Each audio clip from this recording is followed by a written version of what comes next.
So if those plays are intercepted, it's a different game altogether, and we're calling for Shedeur Sanders. I thought he was much better against Minnesota than he was against Pittsburgh. He was not good. Yeah, I thought he was worse. Yeah, I agree. Yep, he definitely took a step back. He easily could have had 4 interceptions yesterday. Oh, gosh, easily. They dropped a lot. Everybody dropped his passes yesterday. The Steelers can't catch interceptions. They have 0 on the season. What a wild twist. This turned out to be Tony Grossi. Yes, that Tony Grossi, one of Shedeur Sanders' loudest critics, flipping the script in real time. So he was counterproductive because he's got a sore arm. Okay, so you're using that as a negative against the kid? I don't understand. Jesus, God, would you give him a chance? Well, my God, because his thing. arm's sore? Yeah. What, that's a negative, that the kid's got a sore arm? The same guy who questioned every move Shedeur made is now saying he's flat out better than Dylan Gabriel and openly calling for Sanders to start for the Cleveland Browns. That's a massive statement, especially from someone who used to tear him apart at every turn. After that intense Steelers game, something clearly snapped. You don't often see a veteran reporter do a full 180, and fans are losing it. This is who Kevin wanted, though. That's the thing. Like, this is Kevin's guy. I get so frustrated watching it because, a lot of times we feel like, oh, they're trying to stick a, square peg into a round hole and all this stuff. Not now. Cleveland feels electric again. Like the city just woke up and realized this story is nowhere near finished. Quick pit stop. If you're riding with the momentum shift, hit subscribe so you don't miss the next twist in this saga. Grossi used to jab first and fact check later. Remember when Shedeur mentioned arm soreness? Good to see you. Oh, we got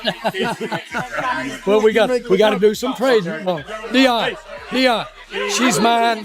Grossi mocked him live on air, suggesting it was wild to feel sore when he wasn't getting as many reps as the other QBs. It wasn't just a jab, it became a headline, a public challenge to the kid's toughness and commitment.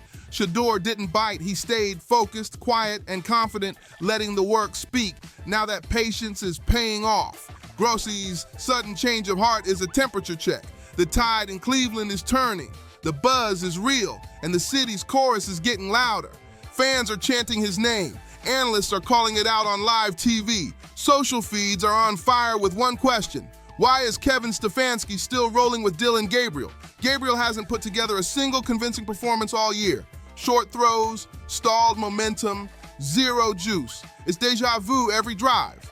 The frustration is thick, and Cleveland is done waiting for someone to make the move everyone knows is coming. If you're nodding right now, drop a like. It helps push this to more Browns fans who need to hear it. And don't forget the full circle moment. After that preseason game against the Panthers, Shedeur walked straight up to Grossi, eyes locked, voice sharp, and said, "Now, Tony, you got something nice to say about me?" The room froze. You always have something negative to say, even though I haven't done anything to you. Yeah, it's frustrating. It's frustrating. To lose the same way every time, it's frustrating as hell. Why is that? It went viral, millions of views, endless debates, and suddenly the critic didn't look so certain.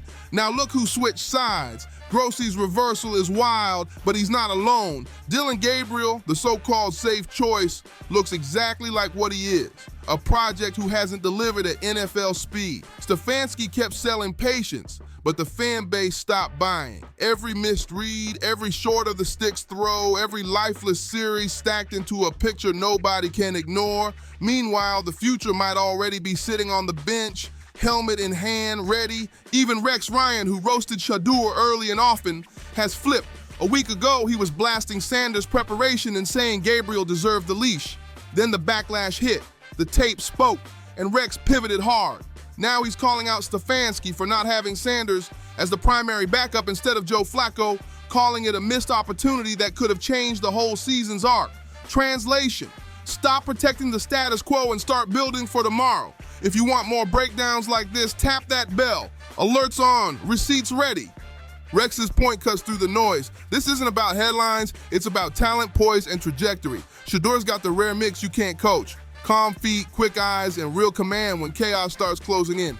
Give him a plan, give him protection, and let him lead. That's how you invest in a franchise, not just fill a depth chart. And then there's the locker room. Myles Garrett is done sugarcoating. The All-Pro edge hasn't torched anyone personally, but the message is loud. Same mistakes, same results, same excuses. Behind the scenes, guys are tired of watching the defense empty the tank while the offense stalls. Garrett's not throwing tantrums, he's issuing a reality check. Why keep repeating a formula that doesn't work? When a leader of his stature questions the direction, that's not noise. That's a red light on the dashboard. Gabriel's recent tape only fuels it. Hesitation under pressure, late eyes, panicked feet, turnovers you can't afford. What used to look steady now looks stuck. That's why even former skeptics like Grossi are flipping, because the gap between potential and production has become a canyon.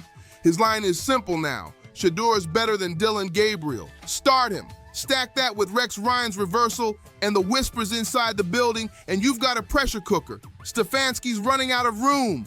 The calls for Sanders aren't just coming from Twitter.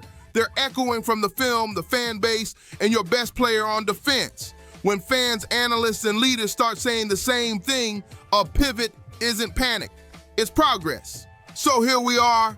The question isn't whether Shedeur Sanders will start, it's when. Do you give him a tailored script, let him operate on rhythm, and finally inject some tempo into an offense stuck in neutral? Or do you double down on a plan that keeps burning downs and burning belief? Cleveland's heard next week before. They want action now. Sound off below. Is it time to hand Shedeur the reins, or does Gabriel deserve one last shot? What should Stefanski do? Protect the plan or bet on the spark? Drop your take in the comments, share this with your crew, and make sure you're subscribed. We're tracking every twist in this quarterback saga, and the next chapter is coming fast.